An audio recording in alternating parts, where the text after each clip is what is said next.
오늘 이 시간 우리에게 주시는 하나님의 말씀은 베드로전서 1장 3절 말씀, 베드로전서 1장 3절 말씀, 신약성경 377면에 있는 말씀이 되겠습니다. 베드로전서 1장 3절 말씀, 신약성경 377면에 있는 말씀이 되겠습니다. 자, 안절의 말씀입니다. 우리 다 같이 한 목소리를 합독하도록 하겠습니다. 베드로전서 1장 3절의 말씀입니다. 시작. 우리 주 예수 그리스도의 아버지 하나님을 찬송하리로다.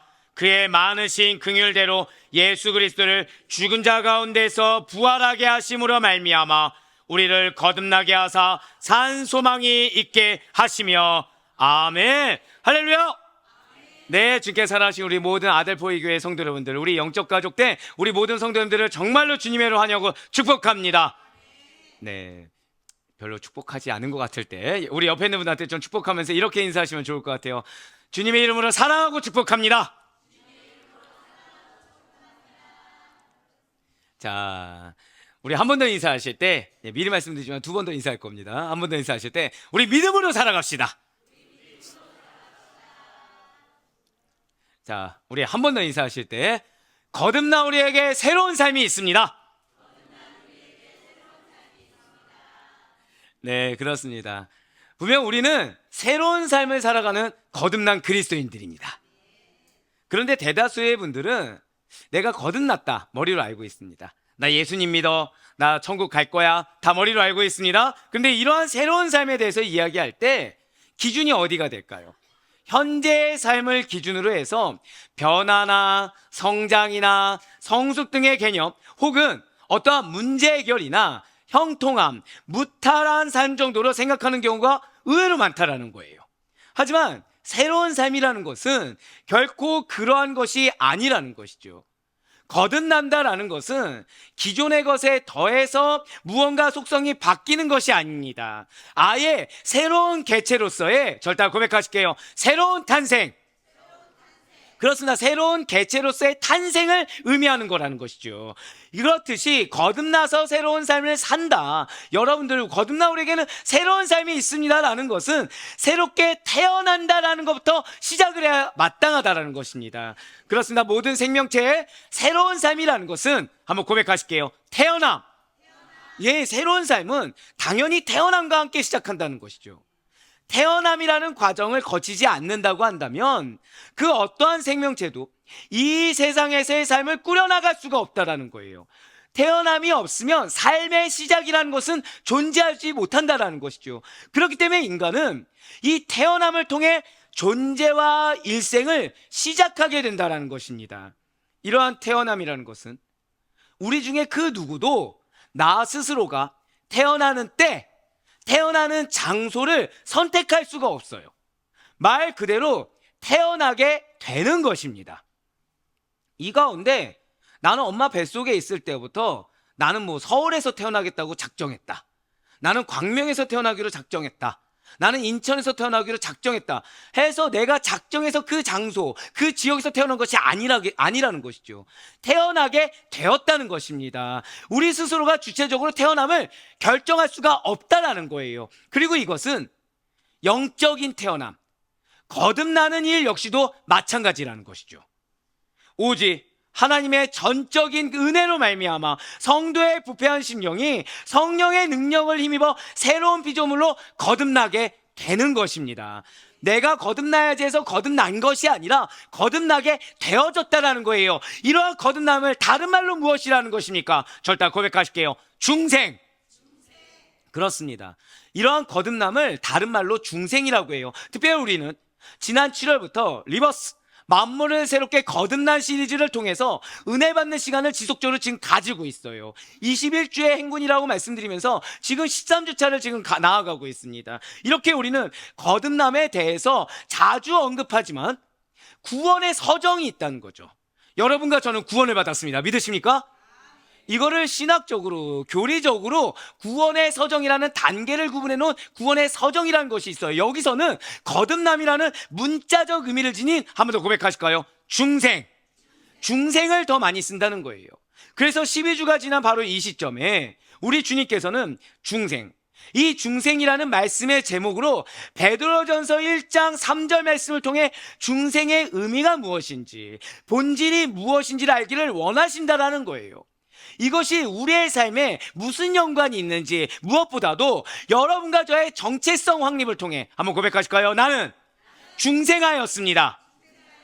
예, 내가 중생한 자, 내가 중생을 받은 자라는 그 정체성의 확립을 통해 굳건한 신앙의 본이 되기를 원하시는, 자, 내가 거듭난 존재라는 걸 아는 것이 무엇이 된다고요? 한번 고백하시겠습니다. 굳건한 신앙의 본.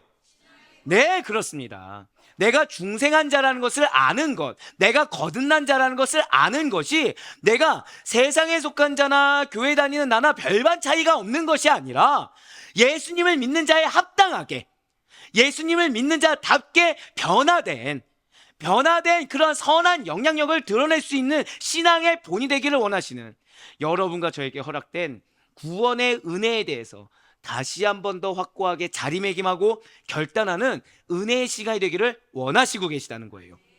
그래서 먼저 오늘 본 말씀 베드로전서 1장 3절의 말씀을 다시 한 번 더 보도록 하시겠습니다. 우리 주 예수 그리스도의 아버지 하나님을 찬송하리로다. 그의 많으신 긍휼대로 예수 그리스도를 죽은 자 가운데서 부활하게 하심으로 말미암아 우리를 거듭나게 하사 산 소망이 있게 하시며 아멘. 그렇습니다. 분명 설교에서 우리는 지금 우리 시리즈도 거듭난 시리즈라고 할 정도로 거듭남, 지금 오늘 본문에서도 거듭나게 하사라고 나와 있듯이 거듭남을 자주 언급합니다. 하지만 교리적으로, 이 문자적으로는 구원의 서정, 구원의 단계가 있다고 말씀을 드렸어요. 구원의 서정에서는 거듭남이라는 문자적 의미를 지닌 중생을 더 많이 쓰고 있다는 거죠. 자, 그렇다고 한다면 지금 여러분들에게 있어서 생소할 수도 있고 어려울 수도 있는 구원의 서정이라고 말씀을 드렸는데, 우리가 구원받았다고 할 때 그냥 구원받았다 끝이 아니라 구원의 어떠한 문자적이고 신학적인 단계가 있다고 말씀을 드렸습니다. 그 구원의 서정에서 이 중생은 어떠한 위치를 지니고 있는 것입니까? 그것을 아는 것이 우리에게 어떤 은혜가 되는 것일까요? 학자들마다 이 구원의 서정에 대해서 달리하고 있지만 대략 8개 정도로 간추려 볼 수가 있습니다. 어떤 학자는 9개, 어떤 학자는 8개지만 대략 8개 정도로 간추려 볼 수가 있다는 거예요. 또 이거를 부를 때 막 쓰느라고 정신없어 하지 마시고, 어차피 양육 때 지속적으로 말씀을 드리고 우리 설교 중에 지속적으로 말씀을 드릴 겁니다. 그냥 그런가 보다 하고 들으시면 좀 더 좋을 것 같아요. 맨 먼저 첫 번째는 절대 고백하실게요. 나를 하나님께서 부르셨습니다. 그게 첫 번째예요. 즉 부르심이라는 소명이 그 첫 번째입니다. 그리고 오늘 말씀의 제목이 되는 거듭남이라는 중생이 두 번째가 된다는 것이죠. 그리고 우리가 항상 왜 회개한다고 하잖아요. 회개를 동반한 회심이 세 번째입니다. 그리고 여러분과 저도 아마 많이 들어보셨을 것입니다. 하나님께서 나를 의롭다 여겨주셨어요. 예, 칭의라고 얘기하죠. 의롭다함을 얻는 칭의가 네 번째 단계인 것입니다. 그리고 우리를 보통 뭐라고 얘기하죠? 나는 하나님 나라 백성입니다. 나는 하나님의 자녀입니다. 라고 얘기하는 하나님의 자녀로 입양되는 양자가 있습니다. 예, 양자됨이 바로 다섯 번째예요. 그리고 이제 많은 그리스도인들이 알고 있는, 우리는 어떤 과정을 걷고 있죠? 이 땅의 삶이 성화의 과정이라고 하죠. 바로 거룩함을 계속해서 입어나가는 성화가 여섯 번째 단계입니다. 그리고 이 성화에서 저 천성에 다다를 때까지 누가 인도하십니까? 하나님, 예수님이 인도하신다고 하죠. 즉 이거를 견인이라고 해요. 즉 구원의 끝까지 구원에 이르게 하는 견인, 이것이 일곱 번째고, 마지막으로 구원의 최종 단계, 그러니까 우리가 지금 현재 구원 받았다고 하지만 아직 구원의 완성을 이룬 건 아닙니다. 즉 구원의 완성을 이루는, 이건 절대 고백하실게요, 영화까지 해서 총 8단계를 구원의 서정이라고 나누는 것입니다. 그렇습니다. 우리가 오늘 살펴보게 될 이 거듭남이라는 문자적 의미를 지닌 중생이라는 것은 제가 방금 말씀드린 구원의 서정의 순서를 기준으로 바라볼 때 부르심을 입은 여러분과 제가 소명을 받은 바로 그 다음 단계 2단계에 해당하는 것이 무엇이라고요? 한 번 더 고백하시겠습니다. 나는 거듭났습니다. 예, 거듭남을 받은 중생이 우리가 바로 2단계라는 거예요. 즉 중생을 거친 자들이 회개와 믿음을 통해 칭의함을 받을 수 있다라는 논리적인 순서를 주장한다라는 거죠. 그렇습니다. 무슨 말씀일까요? 이러한 중생이 없이는 부패한 자들 마음속에, 즉 예수가 없고 세상에 속해 있던 자들의 마음속에 회개가 일어나거나, 아, 예수님이 주인이십니다, 예수가 그리스도이십니다, 그분을 믿는 자들만이 천국으로 갑니다 라는 예수를 주라고 시인하는 믿음을 가질 수가 없다는 거예요. 우리는 이러한 구원의 서정을, 구원이 우리 하나님의 백성들에게 적용되는 과정을 이해하는 수단 정도로 알고 받아들여야 된다는 것이죠. 자, 구원이 어떻게 된다고요? 절대 고백하시겠습니다. 나에게 구원이 적용됩니다. 맞습니다. 내가 믿겠다고 해서 구원받는 것이 아니에요. 적용되어지는 것입니다. 누구의 은혜입니까? 절대 고백하실게요. 하나님의 주권적 은혜. 예, 내가 믿겠다고 해서 믿는 것이 아니라, 그러니까 나는 누군가의 손에 이끌려서 왔을 수도 있어요. 나는 태어날 때부터 부모가 믿어서 믿은 걸 수도 있습니다. 나는 그냥 우연치 않게 기도해보고 싶어서 나왔다가 믿게 된 경우도 있을 수 있어요. 다 공통점은 무엇이죠? 내가 한 것 같지만, 강압적으로 이끌린 것 같지만 실상은 하나님의 주권적인 은혜가 있었다는 것입니다. 내가 알든 모르든 하나님께서 여러분들을 인도하셨다는 거예요. 하나님께서 여러분들을 부르셨다는 것입니다. 그러한 자들 아니면 구원이 적용될 수가 없다는 거죠. 즉, 구원의 서정을 어떻게 받아들여라? 구원이 나의 삶에 적용되어지는 것으로 이해하고 받아들일 수가 있어야 된다는 것입니다. 구원받았다, 이 한 단어로도 우리는 구원을 받은 사실을 믿고 확신할 수 있는 것이 맞아요. 하지만 정통 교단에서는 교리를 믿습니다. 이 기독교 교리에서는 구원론에 대해서, 이러한 구원의 서정에 대해서 구원이 성도들에게 적용되어지는 그 과정을 세분화하여 설명하고 있다는 거예요. 자, 그냥 말씀만 믿고 끝이 아니라 말씀에서 우리에게 적용되어지는 구원이 들어있습니다. 이 구원의 과정에 대해서 세분화하여 설명해 주고 있다는 거죠. 왜일까요? 그냥 나 예수 믿고 천국 가면 되잖아요. 그냥 나 믿으면 되잖아요. 대체 왜 우리 신앙생활에 이렇게 구원이 성도들에게 적용되어지는 과정을 세분화돼서 설명하는 것을 알고 받아들인 과정이 왜 필요한 것입니까? 그것이 나의 신앙생활과 무슨 상관이 있는 것입니까? 자, 한번 여러분들 좋아하는 음식, 먹는 음식을 한번 생각해 보시길 바랍니다. 특별히 여기에는 평생 다이어트 하는 분들이 계시죠. 아, 다 마르신 걸로. 네. 자, 사실 우리가 먹는 음식 맛있게 먹으면 0칼로리입니다. 아무도 안 믿는군요. 그쵸? 맛있게 먹고 싶지만 다 뭐가 있죠? 후폭풍이라는 게 있죠. 그러니까 여러분들, 그래서 먹는 음식을 맛있게 먹고 끝나지가 않아요. 사실 그렇게 끝나지가 않습니다. 그 음식마다 다 뭐가 있죠? 지금 방금 말씀드린 대로 정해진 칼로리가 있습니다. 그리고 영양 성분은 또 어떻죠? 각각마다 다 다릅니다. 그러니까 자녀가 지금 저기도 이제 아이가 듣고 있고 곳곳마다 아이가 듣고 있는데, 나는 우리 자녀가 정크푸드를 매일같이 먹어도 상관없다, 있으십니까? 매일같이 햄버거 피자로 도배해도 상관없다, 치킨, 아 상관없다, 우리 아이는 그것만 먹어도 충분히 건강할 것 같다, 있으십니까? 없어요. 왜죠? 각각의 음식마다 뭐가 있죠? 영양 성분이 다 따로 있어요. 정크푸드 사람에게 좋습니까, 안 좋습니까? 안 좋다는 걸 알아요. 그렇기 때문에 가급적이면 사랑하는 자녀에게는 정크푸드가 아니라 최대한 뭘 먹이죠? 자연식, 무염식. 네, 자녀가 싫어하든 좋아하든. 그리고 이제 보통 신혼부부가 결혼하면은 뭐부터 먹이게 되죠? 처음부터 막 이렇게 피자를 깔아놓는 아내가 있습니까, 없습니까? 없고, 최대한 맛이 있든 없든 건강식. 왜죠? 사랑하니까. 그렇다고 해서 그럼 내 아내는 지금 10년 지나고 20년 지났더니 라면 끓여줬다, 사랑 안 한다, 이렇게 생각하시면 안 됩니다. 이렇게 생각하시면 안 됩니다. 좀 더 뭔가 중요한 가치가 있는 거겠죠. 자, 맞습니다. 각각 그 음식들은 정해진 칼로리가 있고 영양 성분이 각각마다 다 들어있다는 거예요. 자, 알고 먹는다고 해서 나쁩니까? 아니면은 뭐 안 좋은 겁니까? 알고 먹어서 나쁠 것이 없다는 거죠. 그렇다고 해서 모른다고 해서 욕 먹을 것도 아닙니다. 다만 우리의 구원이라는 것은 이렇게 단순히 먹고 마시는 음식과는 그 중요도가 말로 표현할 수 없을 만큼 다르다는 거예요. 즉, 음식만 해도 알고 먹으면 유익하지만 모르고 먹는다고 해서 욕먹을 일은 아니라는 것처럼 구원 역시도 일생일대에 대해서 매우 중요하고 여러분들의 존재와 삶의 본질을 다루는 일이기 때문에 성도라고 한다면 그리스도인이라고 한다면 조금 더 세밀하게 알고 조금 더 연구하는 자세, 좀 알고 듣고 알고 보는 것이 요청되는 것이 사실이라는 거죠. 그래서 절대 한번 따라 고백하시기 바랍니다. 아는 것이 필요하다. 아는 것이 유익하다. 바로 그거라는 거예요. 즉 알고 말씀을 보는 것과 모르고 보는 것의 은혜의 깊이가 다르다는 거죠. 알고 내가 받아들이는 것과 모르고 그냥 그런가 보다 받아들이는 것의 유익도가 다르다는 거예요. 사랑하는 성도 여러분들, 기왕에 결혼한 부부 얘기가 나왔으니까 결혼한 부부를 한번 생각해 보시길 바래요. 자, 여기에는 이제 곧 결혼할 친구들도 있을 것이고 많은 신앙의 선배들, 결혼 생활 선배들도 있을 수가 있을 것입니다.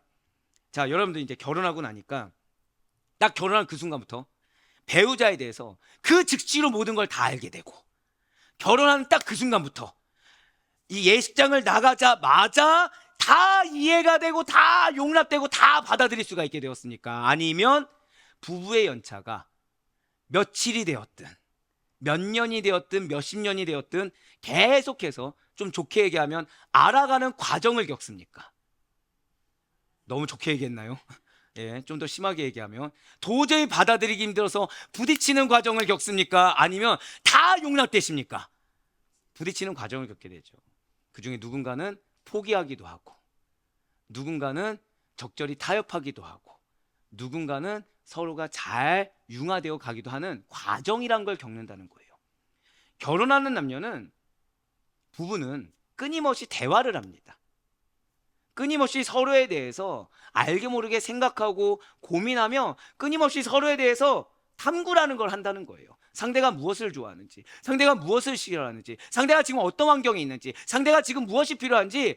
나 자신도 중요하지만 누구도 중요해집니까? 상대도 중요해진다는 거죠. 자, 부부 생활하는데 죄송하지만 상대에 대해서 100% 모른다고 해서 욕 먹습니까? 안 먹습니까? 트러블이 좀 더 많을 뿐이지 이 부부라는 틀이 깨지는 건 아닙니다.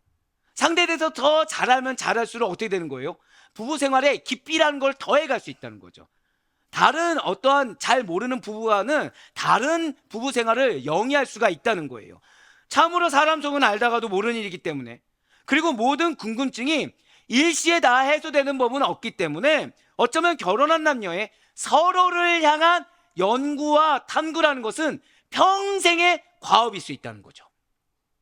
주님을 만나는 그 순간까지 배우자를 다 모를 수가 있다는 거예요.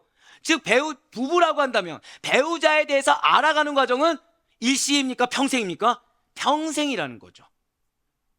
그리고 이것은 우리의 구원 역시 마찬가지라는 거예요. 자, 우리를 보통 누구의 신부라고 합니까?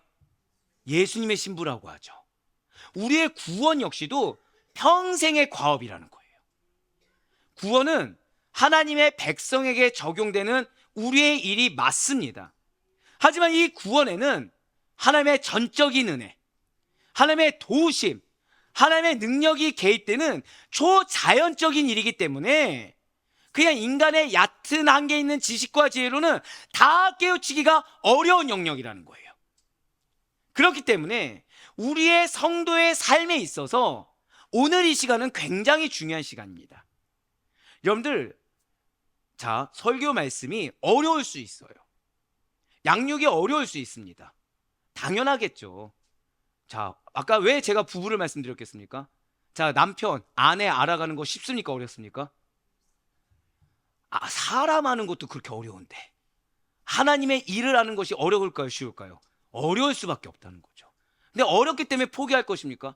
포기한다고 해서 욕먹을 일은 아니죠. 근데 내 신앙생활은 어때요? 포기한 만큼 얕은 거밖에 안 되겠죠. 마치 부부가 서로에 대해서 대면하면 부부 생활이 그냥, 왜 우리가 쇼윈도 부부라고 하지 않습니까? 참된 부부 생활을 영위하지 못하는 것처럼 구원 역시 마찬가지라는 거예요. 신앙생활 역시 마찬가지라는 거죠. 어렵더라도 알아가면 알아갈수록, 어렵더라도 적용하면 적용할수록, 절대 고백하실게요, 깊이 있는 은혜가 있는 신앙생활, 그것이 우리에게 있다는 거예요. 그렇기 때문에 어려워서 포기해서는 안 됩니다. 어려워서 모른 척해서는 안 됩니다. 반드시 알고 여러분들 삶에 적용할 수 있어야 된다는 거예요. 그렇습니다. 중생이란 단어는 여러분들에게 있어서 거부감이 들 수도 있어요. 중생이란 단어는, 아니 거듭남이라고 하면 되지, 굳이 구원의 서정을 알아야 되나? 굳이 중생을 알아야 되나? 라는 의구심이 들 수 있습니다. 예, 맞아요. 모른다고 해서 누가 여러분들 욕하지 않습니다. 하지만 아는 자와는 확연히 다른 신앙생활을 경험할 수밖에 없다는 거예요. 아는 자와는 확연히 다른 여러분의 삶을 경험할 수밖에 없다는 거죠. 그래서 오늘 이 시간이 정말 중요하다는 거예요. 무엇으로서요? 절대 고백하실게요. 나는 하나님의 자녀입니다. 맞아요. 하나님의 자녀로서, 성도로서의 신앙생활에 있어서, 삶에 있어서 오늘은 너무 중요한 시간이라는 거죠. 진실로 여러분과 제가 성도로서 이 성경을 배우고 알게 힘쓰듯이 여러분들에게 적용된 구원이란 무엇인지, 내가 믿은 것이 아닙니다. 적용되어진 거예요. 마치 내가 태어나게 되었듯이 구원이 어떻게 되었다고요? 고백하시겠습니다. 나에게 적용되어졌습니다. 맞습니다. 나에게 적용되어진 구원이란 무엇인지, 그리고 그 구원의 서정 가운데 중생이란 도대체 무엇인지 오늘 이 시간을 통해서 정확하게 알고 배우시며, 그로 말미암아 여러분들의 삶이, 여러분들의 신앙생활이 보다 더 풍성해지고 보다 더 깊이를 더할 수 있는 우리 모든 성도님 될 수 있길 간절히 소망합니다. 특별히 중생의 의미와 본질에 대해서 조금 더 심도 있게 받아들이시고 신비에 새기셔서 여러분들의 중생되어진 그 정체성에 대해서 흔들림 없는 믿음으로 나아갈 수 있게, 그래요. 흔들림 없는 믿음을 가진 자만이 누릴 수 있는 그러한 은혜를 경험해 나가는 여러분과 제가 되길 간절히 소망합니다. 자, 이러한 중생이란 단어 성경에 얼마나 등장할까요? 이런 중생이란 단어는 성경에 딱 한 번 등장합니다. 바로 디도서 3장 5절의 말씀입니다. 우리를 구원하시되 우리가 행한 바 의로운 행위로 말미암지 아니하고 오직 그의 긍휼하심을 따라 중생의 씻음과 성령의 새롭게 하심으로 하셨나니 아멘. 지금 디도서 3장 5절에 붉은색으로 보시면 아예 대놓고 뭐라 나와 있죠? 중생이라고 나와 있어요. 지금 디도서의 중생의 그 원어, 헬라어의 원어는 팔링게네시아라고 합니다. 즉 다시 태어남, 새로운 탄생을 말한다는 거죠. 팔링게네시아를 외우실 필요는 없어요. 중생이 무엇이라고요? 다시 태어났다, 새로운 탄생이다. 인간의 부패한 영혼이 거룩하게 변하는 하나님의 주권적 행위가 중생입니다. 자, 지금 누구의 주권적 행위라고 말씀드렸죠? 그러니까 여러분들이 나 거듭났다고 하는데 난 잘 모르겠어, 이거 당연할까요? 당연하지 않을까요? 당연할 수 있다는 거예요. 당연할 수 있다는 거예요. 그러니까 예를 들면 그거죠. 부모님이 예수님을 만났어요. 너무 좋은 겁니다. 그 자녀를 강권적으로 데리고 왔어요. 그럼 그 자녀는 지금 자신의 주권적 행위로 교회에 나온 것입니까? 강압에 의해서 나왔습니까? 강압에 의해서 나왔죠. 여기는 누구의 행위인 거니까? 부모의 주권적인 행위에 의해서 나왔죠. 그러니까 부모는 예수님을 만나는 게 좋은 걸 알아요. 자녀는 알 수도 있고 모를 수도 있겠죠. 우리의 중생이 그런 거예요. 내가 거듭났다고 하지만 어떤 자는 거듭남이 확 은혜로 다가올 수 있고 거듭났다는 거에 대해서 체감할 수 있지만 누군가는 모를 수도 있다는 거죠. 왜요? 저 다 고백하시겠습니다. 하나님의 주권적 행위. 맞아요. 하나님의 주권적 행위가 거듭났기 때문에. 그러니까 이제는 우리는 의구심을 안 가져도 됩니다. 나는 거듭났습니다라고 할 때 왜 나는 못 느끼지? 아, 그럴 수 있구나.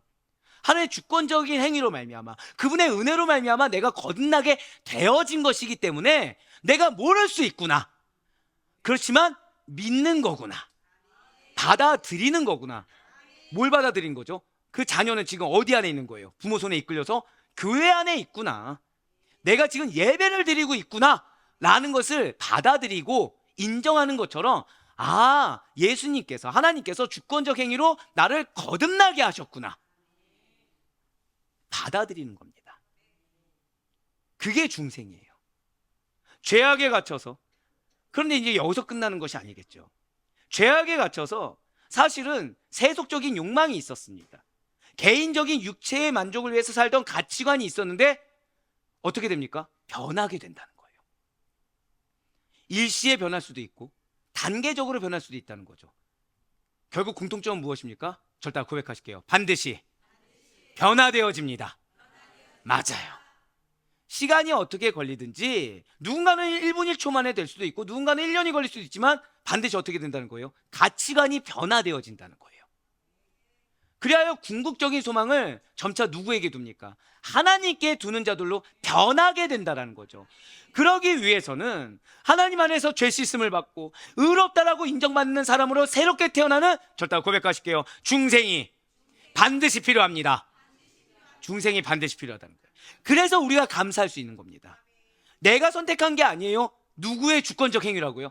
하나님의 주권적 행위로 나를 택하여 주셔서 변화를 받을 수 있게 해주셨어요.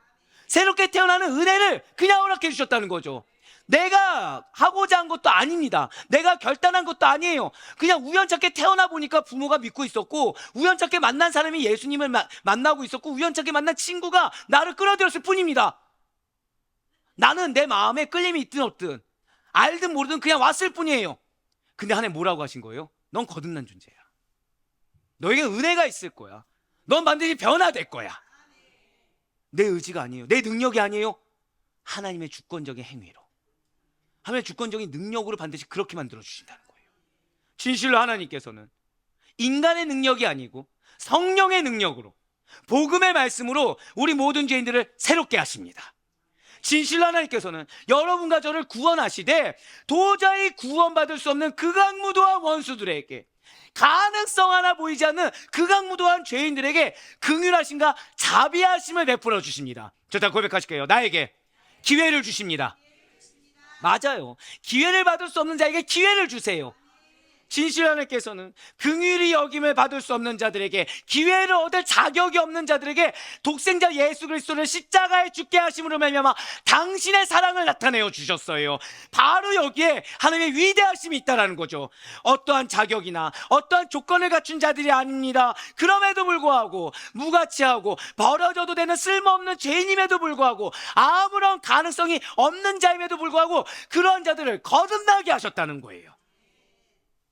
그래서 우리의 실존에 대해 아는 자들은 다른 거는 몰라도, 하나님이 나를 정말 택하여 주셨나 보다, 하나님의 은혜가 있나 보다, 나는 가능성이 없는데, 나는 어떤 의지도 없었는데 하나님께서 나를 택해 주셨고, 그러한 나를 위한 계획이 있어 주셨고, 당신의 사랑을 증거로 보여주셨고, 그래서 반드시 나와 함께 하겠다라는 그 말씀을 믿는 그런 거듭난 존재.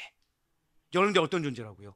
거듭난 존재로 중생하는 자라는 실존에 대해서 조금이라도 아는 자들은 그래서 여타 상황을 막론하고 언제나 하나님을 찬송할 수밖에 없다는 거예요. 좀 더 쉽게 말씀드리면, 아무리 낙담할 일, 아무리 절망 가운데 있는 일이 있다고 하더라도 절대 고백하실게요. 나는 기대합니다. 기대할 수 있다는 거예요. 왜 기대할 수 있죠? 아무것도 없는데 거듭나게 해 주셨거든요. 아무것도 없는데 나를 향한 계획을, 나의 어떠한 의견이나 나의 어떤 능력, 나의 어떤 자산 이런 거 상관없이 당신의 계획을 예배해 두셨거든요. 근데 이 계획대로 누가 또 이끄십니까? 당신께서 이끌 작정을 하셨거든요. 그래서 내가 비록 고난 가운데 있더라도, 내가 비록 낙심 가운데 있더라도, 내가 사방이 우겨싼다는 것처럼 아무런 희망과 소망이 없더라도 기대할 수 있다는 거예요. 그러니까 기도할 수 있는 거예요. 그래서 도우심을 요청할 수 있는 겁니다. 그래서 아무리 사람이 나를 배신하고 내 옆에 있는, 하다못해 우리 가족을 얘기했으니까, 부부를 얘기했으니까, 부부라도 내가 믿을 수 없다고 여겨지더라도 기대할 수 있어요. 이런 나를 알아주신 하나님께서 변화시켜 주실 거다. 소망을 품을 수 있다는 거죠. 몇 년 사느냐 몇십 년 사느냐 중요하지 않습니다. 예수를 만나면 변화될 것을 믿을 수가 있다는 거예요. 왜요? 나조차도 거듭나게 여겨주셨으니까, 나조차도 중생하게 여겨주셨으니까. 그 내 눈을 믿지 않을 수가 있어요. 내가 체감한 거, 내 경험을 믿지 않을 수 있어요. 오히려 누굴 믿을 수 있는 겁니까? 저 다 고백하실까요? 나는 하나님을 믿습니다. 그걸 믿을 수가 있다는 거예요. 그래서 오늘 본문인 베드로전서 1장 3절 말씀을 다시 한번 더 보시길 바라요. 우리 주 예수 그리스도의 아버지 하나님을 찬송하리로다. 그의 많으신 긍휼대로 예수 그리스도를 죽은 자 가운데서 부활하게 하심으로 말미암아 우리를 거듭나게 하사 산 소망이 있게 하시며. 아멘. 지금 붉은색으로 표현된 부분을 보시길 바라요. 지금 그리스도의 부활이 있습니다. 거듭나게 하심이 있어요. 산 소망이 다 연결되어 있다는 거죠. 그렇습니다. 여러분과 제가 중생하게 됐더니 무엇이 있게 됐습니까? 절대 고백하실게요. 나는 소망이 있습니다. 예, 우리가 이렇게 산 소망이 있게 된 것, 중생하게 돼서 산 소망이 있게 된 것은 하나님께서 누구로 말미암아, 무엇으로 말미암아? 예수 그리스도를 부활하게 하심으로 말미암아 주셨다는 거예요. 자, 누구 덕분에 우리가 소망이 있는 것입니까? 예수님의 부활이 우리를 소망 있게 했다는 거죠. 그리스도의 부활로 인해서 그리스도의 지체인 성도의 부활도 같이 일어나게 되는 것입니다. 이에 대해서 사도 바울은 분명히 이렇게 증거하였어요. 고린도전서 15장 16절과 17절의 말씀입니다. 만일 죽은 자가 다시 살아나는 일이 없으면 그리스도도 다시 살아나신 일이 없었을 터이요, 그리스도께서 다시 살아나신 일이 없으면 너희의 믿음도 헛되고 너희가 여전히 죄 가운데 있을 것이요. 아멘. 그렇습니다. 예수 그리스도의 육체의 부활로 인해서 여러분과 저의 영적 부활이 함께 일어났습니다. 그리스도의 부활로 인해서 여러분과 저는 중생이 있고 산 소망이 있다는 거예요. 자, 우리가 중생하게 될 수 있는 거, 우리가 산 소망이 있게 될 수 있는 근거가 무엇이라고요? 예수님의 부활 덕분이라는 거죠. 산 소망이 무엇입니까? 썩어 없어질 게 아니에요. 천국에서의 소망입니다. 산 소망은 새하늘과 새 땅에서의 새로운 삶을 의미합니다. 그러한 새로운 삶을 주시기 위해서 여러분과 저에게 거듭남의 은혜를 주셨다는 거예요.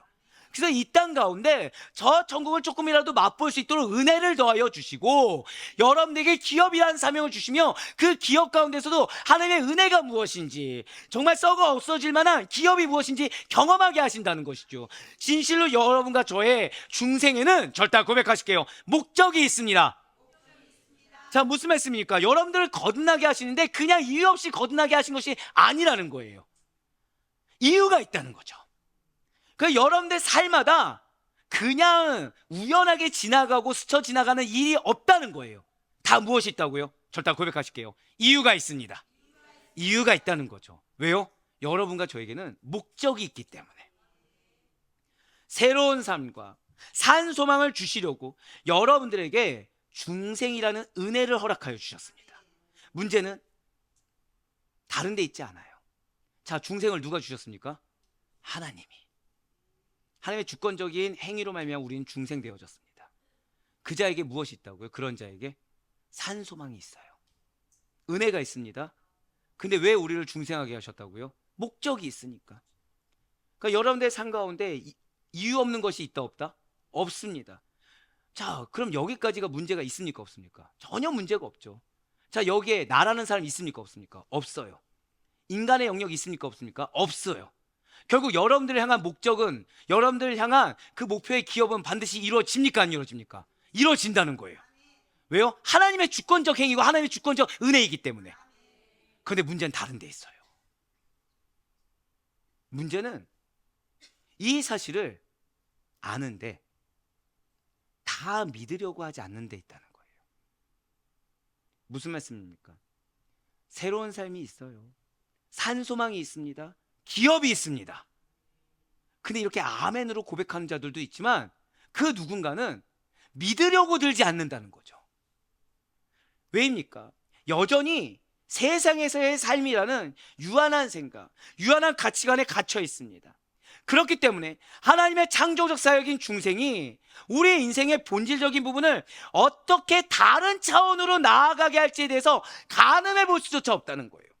그러니까 내가 이 좁은 공간에만 갇혀 있다 보니까 하나님께서는 여러분들을 전혀 다른 차원으로 인도하길 원하시는데, 지금까지 내가 살아온 상가는 전혀 다른 차원의 곳으로 하나님께서 인도해 주실 건데 믿지 못하는 거죠.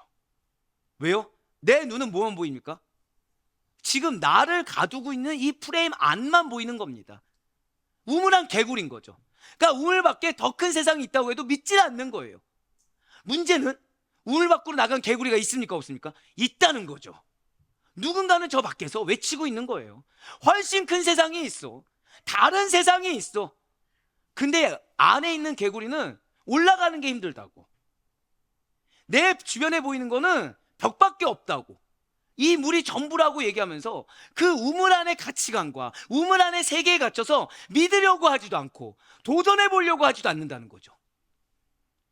그렇기 때문에 너무 이렇게 매우 안타까운 일이 우리 주변에서 종종 발생한다는 거예요. 실제로 일어나는 일임에도 불구하고 믿지를 못하는 겁니다. 그러니까 내 주변에 하나님이 이렇게 은혜를 베푸셨어, 그런가 보다 하고 넘어가는 거예요. 핑계를 대는 거죠. 뭐 예를 들어서 직분자니까, 뭐 얼마나 기도했으니까, 얼마나 헌신했으니까, 얼마나 헌금했으니까, 이런 인간적인 가치관에 의해서.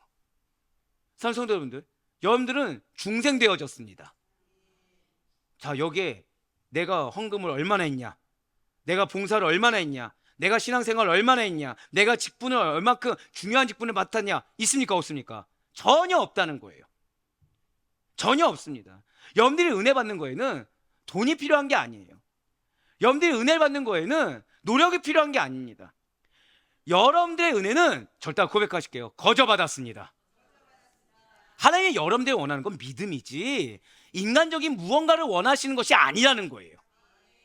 그런데 아이러니하게 인간적인 무언가의 메인자들일수록 인간적인 걸로 해결하려고 하고, 인간적인 걸로 해석하려고 하고, 인간적인 방법이 다 맞는 것이냐 착각하고 있다는 거죠.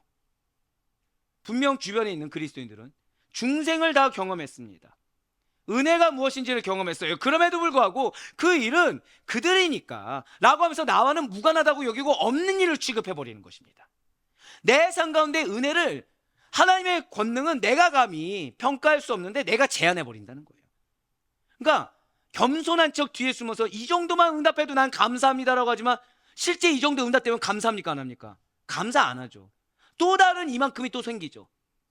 근데 나는 겸손하게 이만큼만 구하고 있다고 하는 거예요.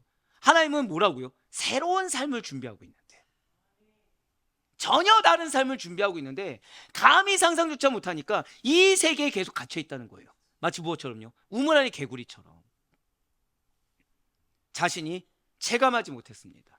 자신이 잘 믿겨지지도 않아요. 그러니 현실적으로 말이 안 된다, 인간적으로 말이 안 된다 라고 여겨버린다는 거예요. 인간적으로는 이렇게 해야지, 현실적으로는 이렇게 해야지, 이것이 불신앙이라는 것도 분별하지 못한다는 거죠.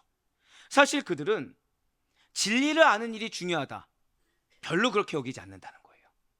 오히려 오류와 왜곡을 마치 진리인 양 진실로 받아들여 버립니다. 이유는 간단해요. 말은 그리스도인이지만 기준이 인간이라는 거죠. 말은 그리스도인이지만 기준이 세상이라는 것입니다. 결국 우리가 흔히 접하는, 교회 다닌다고 하면서 왜 교회 다니면서 저럴까, 왜 교회 다니면서 이런 소식이 들릴까, 다 무엇입니까? 우물안 개구리. 말은 그리스도인데 기준이 세상, 말은 그리스도인데 기준이 인간인 자들이 상처를 주고 실족하게 한다는 거죠. 어려움을 준다는 것입니다. 그런데 여러분과 저는 그러한 세상에 속한 자가 아니라는 거예요. 우리의 정체성은 눈에 보이는 기업이 아니라 보이지 않는 영원한 하늘 기업을 수여받을 자들입니다.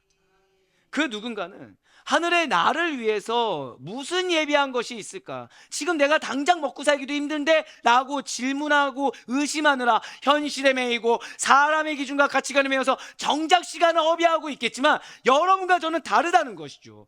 여러분과 저는 하나님께서 부활하신 예수 그리스도를 통해서 나를 위해 하늘의 영원한 기업을 마련해 두고 계시다, 나를 위해 산 소망을 실자가 되게 하신다. 할렐루야. 그 사실을 알아야, 아니 반드시 믿어야 되는 것입니다. 분명 베드로가 이렇게 약속하고 있어요. 베드로전서 1장 4절과 5절의 말씀입니다. 썩지 않고 더럽지 않고 쇠하지 아니하는 유업을 잊게 하시나니 곧 너희를 위하여 하늘에 간직하신 것이라. 너희는 말세에 나타내기로 예비하신 구원을 얻기 위하여 믿음으로 말미암아 하나님의 능력으로 보호하심을 받았느니라. 아멘. 지금 4절 말씀을 보시면 우리가 받을 기업은 어떻다고 나와 있습니까? 썩지 않고 쇠퇴하지 않는다고 나와 있어요. 강력하게 선포하고 있다는 거죠. 이게 진리입니다. 하나님이 여러분들에게 주길 원하시는 유업, 기업이라는 것은 썩을 것이 아니에요. 유한한 것이 아닙니다. 쇠퇴할 것이 아니에요. 진실로 여러분과 제가 받게 될 궁극적인 기업은 천국입니다. 믿으십니까? 그렇기 때문에 우리가 일반적으로 생각하는 세상의 기업이나 사업체와는 본질적으로 다르다는 거죠. 그 궁극적인 기업을 받을 여러분들에게 하나님의 목적을 주셨다는 거예요. 여러분들 통해 하나님의 역사를 보게 하실 것입니다. 여러분들 통해 하나님의 기업이 무엇인지 경험하게 하실 것이에요. 그렇기 때문에 세상에 있는 기업과는 다르다는 거예요.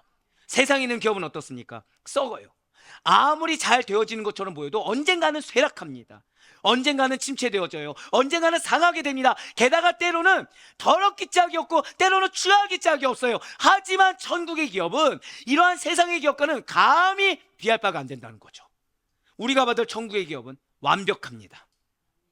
그 무엇도 세상에 있는 것과는 비교조차 할 수 없을 정도로 견고한 기업이에요. 영원무궁토록 유지되는 완전한 기업입니다. 여러분과 제가 받을 이 영적 기업이라는 것은 거칠 것이 없어요. 방해 있을 수 있겠죠. 공격이 있을 수 있겠죠. 하지만 영향받지 않는, 절대 고백하실게요. 나의 기업은 능력의 기업입니다. 나의 기업은 능력의 기업이라는 거예요. 왜요? 거듭난 자에게는 하나님께서 무엇을 주셨다고요? 목적을 주셨다고 말씀드렸어요. 지금 그 목적을 누가 정하셨습니까? 하나님이 주셨다는 거죠. 하나님이 이끄시는 기업인데 그 무엇이 방해가 되겠습니까?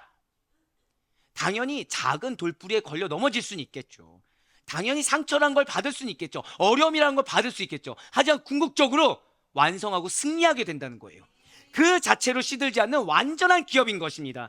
진실로 하나님께서는 이러한 영적 기업을 하늘에 간직하고 계시다라고 베드로 사도가 방금 전에 본 베드로전서 1장 4절 말씀을 통해 증거했다는 거예요. 그렇다면 이러한 견고한 하늘의 기업만 간직하고 계신 것입니까? 진실로 하나님께서는 여러분과 저에게 산소망과 썩지 않을 영적 기업을 주기 위해서 우리를 중생하게 하셨어요. 그리고 궁극적으로 예비하신 구원을 얻게 하셨다는 거죠. 자, 다시 한 번 더 베드로전서 1장 4절과 5절 말씀 보시길 바라요. 지금 우리의 완전한 구원을 이루기까지 무엇으로 보호하심을 받는다고 빨간색으로 나와 있습니까? 하나님의 능력으로. 하나님의 능력으로 보호받을 수 있다고 지금 베드로가 선포하고 있지 않습니까? 진실로 여러분과 저는 천국 기업을 받을 때까지 완벽한 보호를 받을 수가 있는 것입니다. 할렐루야. 이 얼마나 든든합니까? 이 얼마나 믿음직스럽습니까? 우리 모든 성도님들께서 얻게 될 완전한 구원은 언제 주어지는 것입니까? 예수 그리스도의 재림 이후에 얻어지는 거예요. 이 말씀은 우리가 지금 예수님의 이름을 믿어 얻은 구원이 불완전하다는 뜻이 결코 아니에요. 진실로 여러분과 저의 구원은 완전합니다. 그렇다면 우리가 주의 재림 시에 완전한 구원을 얻는다라는 것은 과연 무슨 뜻입니까? 재림 때 완전한 구원을 얻는다는 것은, 자, 구원 사역에 있어서 하나님께서 인류의 구원을 계획하셨어요. 예수님께서 그 구원 계획을 성취하셨습니다. 성령님께서 그 구원을 적용시키지 않았습니까? 그리고 마지막 때인 주의 재림 시에 그 구원이 완성된다는 것을 의미한다는 거죠. 그렇습니다. 진실로 여러분과 저는 믿음으로 칭의함을 받았습니다. 그런데 여전히 우린 죄인이죠. 여전히 죄된 본성으로 인해서 자범죄를 짓고 살아가는 죄인입니다. 그래서 이 땅 가운데 믿음의 선한 싸움을 계속해서 하면서, 이걸 쉽게 말하면 뭐죠? 죄와 계속 싸우는 거죠.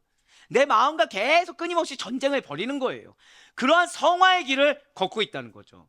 그런데 주님께서 이 땅에 다시 오실 때, 그 재림의 때에 성화의 길을 걷는 자들은 완전한 구원의 단계인 영화에 다다르게 된다는 거예요. 영화란 무엇입니까? 영화는 영어로 무비가 아니죠. 글로리피케이션이라고 합니다. 즉, 문자적 의미가 영화롭게 하다, 영광스럽게 하다, 영광의 자리에 오른다라고 볼 수가 있다는 거예요.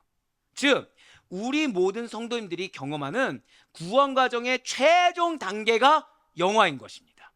근데 이것도 영광스럽게 하다라고 말씀드렸잖아요.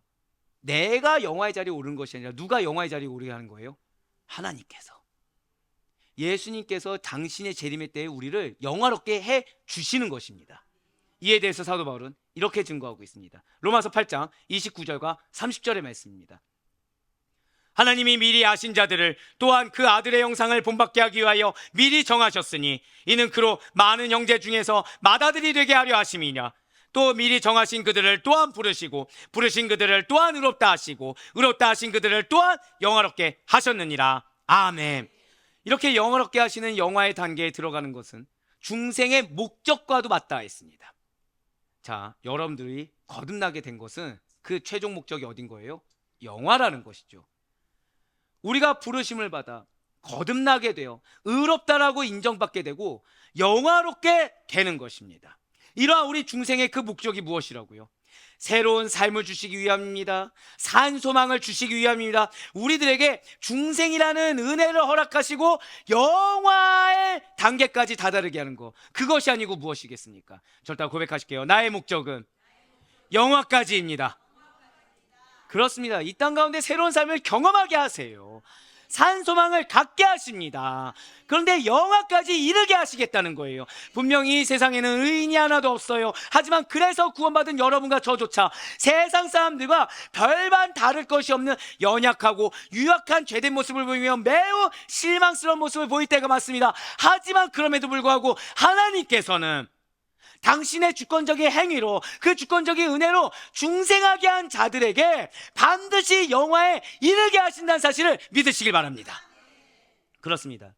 중생을 경험한 자들은 필연적으로 확실하게 영화롭게 되는 거예요. 주의 재림시, 다가올 미래의 최종 영광에 참여하는 것은 이미 하나님께서 우리를 향한 구원 계획 속에 완료되고 확정된 사실이라는 거죠. 자, 절대 고백하실게요. 나는 반드시 영화롭게 됩니다. 그렇습니다. 우리를 거듭나게 하신 하나님, 중생의 은혜를 베풀어 주신 하나님께서 필연적으로 확실하게 저와 여러분을 영화롭게 하실 것입니다. 구원의 최종 완성에 이르기까지 보호해 주세요. 마침내 주님께서 다시 오시는 그날 우리를 위해 예배하신 구원의 실체를 명백하게 바라보게 되게 하시는 것입니다. 바로 이것을 베드로전서 1장 5절이 설명하고 있다는 거예요. 베드로전서 1장 5절 말씀 다시 보시길 바랍니다. 지금 붉은색으로 표현된 부분을 보시면 말세에 나타내기로 예배하신 구원, 이 말씀을 우리가 오해하지 말아야 돼요. 이 말씀을 그냥 보게 되면 어떻게 보이십니까? 하나님께서 구원을 말세에 나타나게 하신다고? 그럼 지금은? 내가 받은 구원은 뭐지?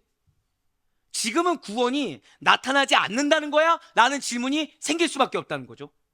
지금 베드로가 말하는 말세에 나타내기로 예비하신 구원이라는 것은 성도의 완전한 구원의 성취가 주의 재림의 때에 이루어진다는 것입니다.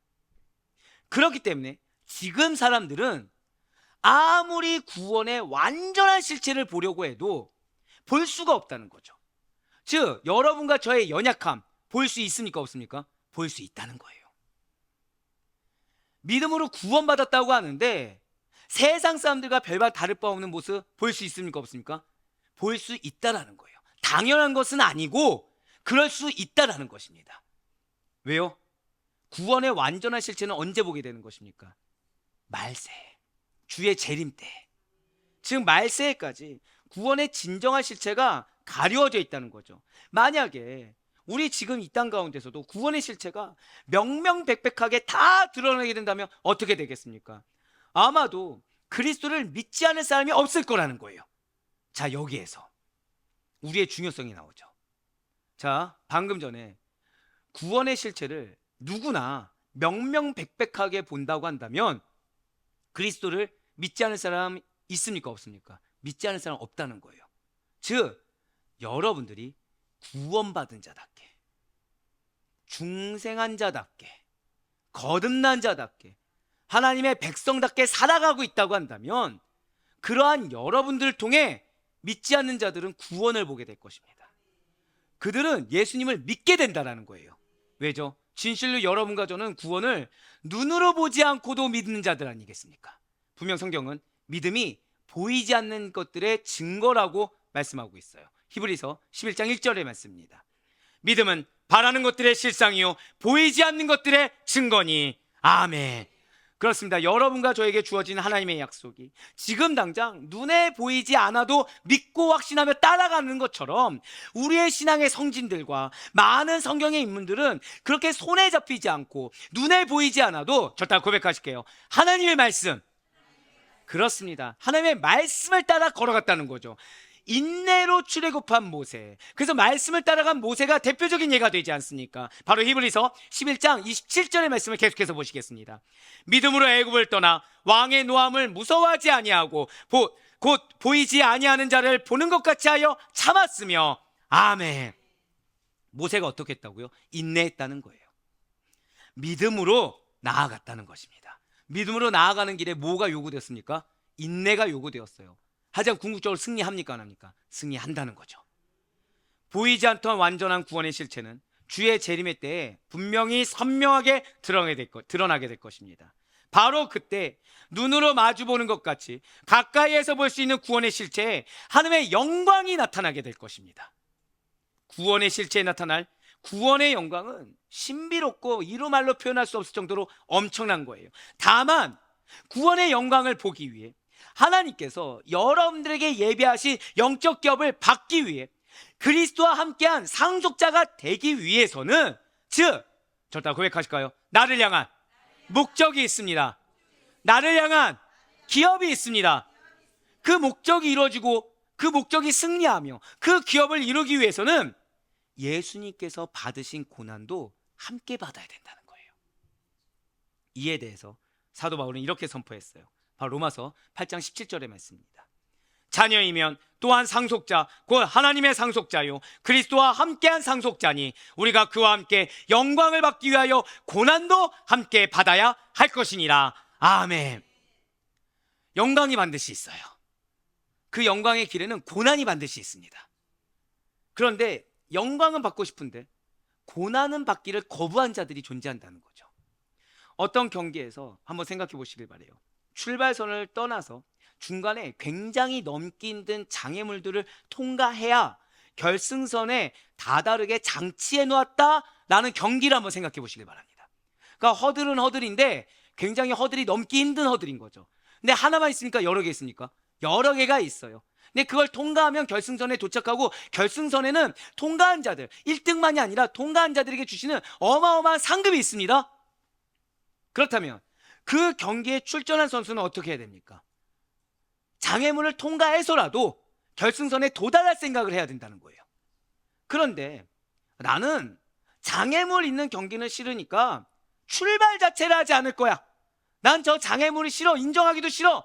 난 이 경기를 하지 않을 거야 라고 하면 그 선수는 끝내 결승선에 도달할 일이 절대 없다는 거예요. 진실, 여러분과 저는 성경이 참 진리라는 사실을 믿는 자들입니다.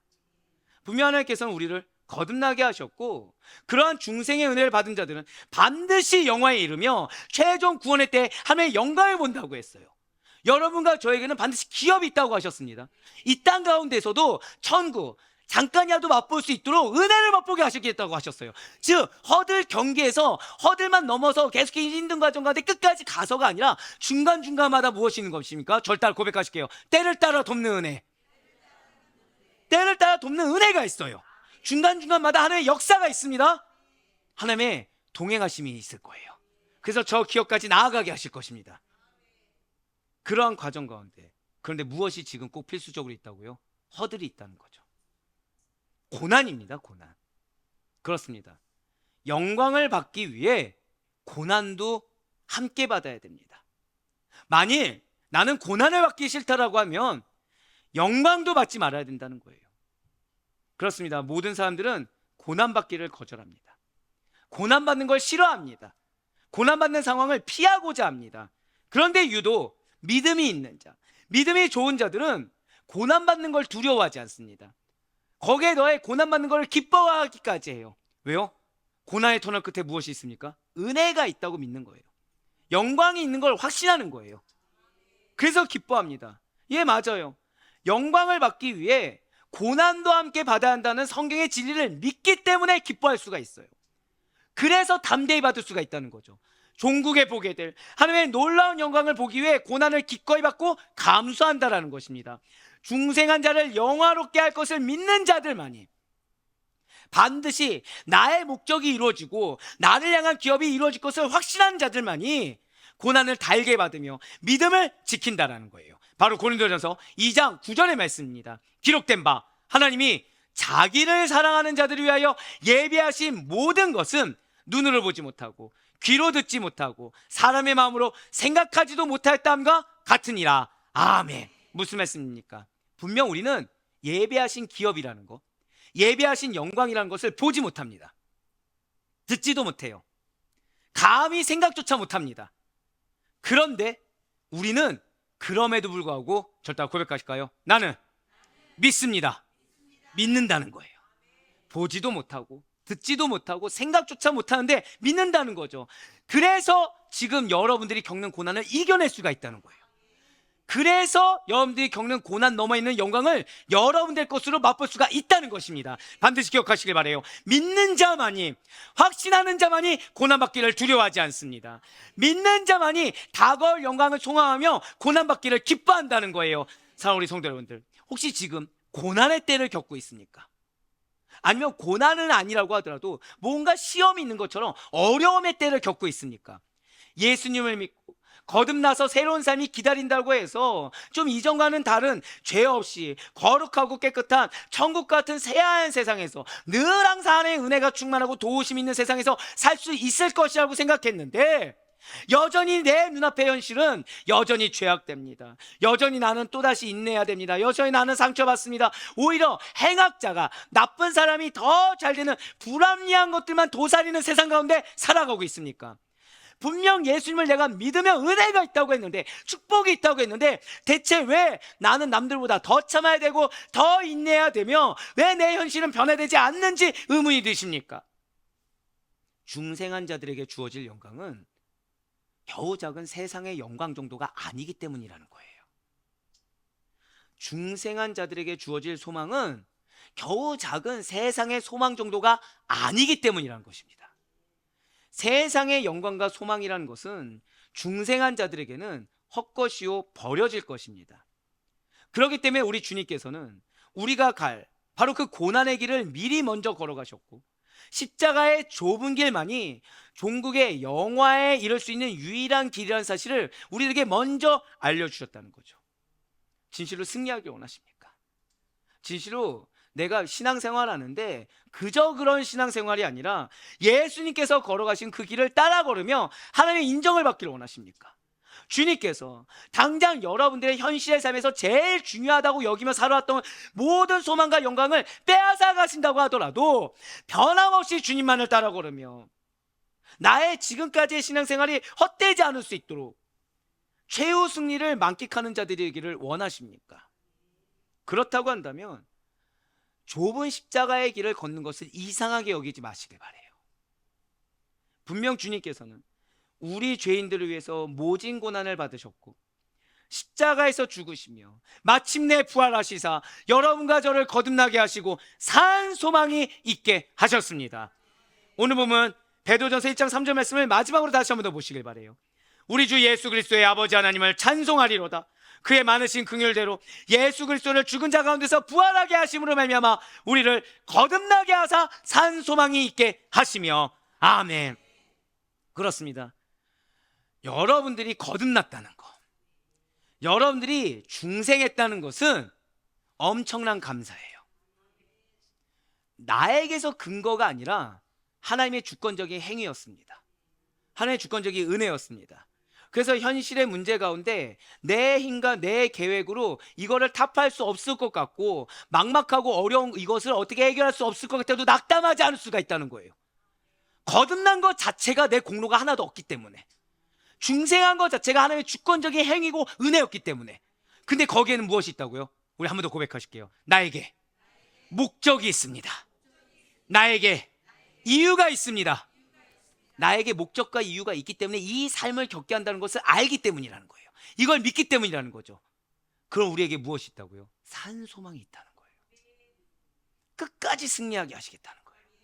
끝까지 영화롭게 하시겠다는 것입니다. 끝까지 이루게 하시겠다는 거예요. 그러니 진실로 거듭나시사 산 소망이 있게 하신 주님을 찬양하시고 경배하시는 오늘 이 시간이 우리 여러분들의 모든 예배의 삶이 되길 간절히 바라요. 우리가 찬송의 삶을 살아야 되는 것은 다른 거 아니에요. 하나님께서 우리에게 산 소망을 주셨거든요. 하나님 우리에게 거듭나게 해주셨거든요. 우리로 하여금 그래도 기대하게 하셨거든요.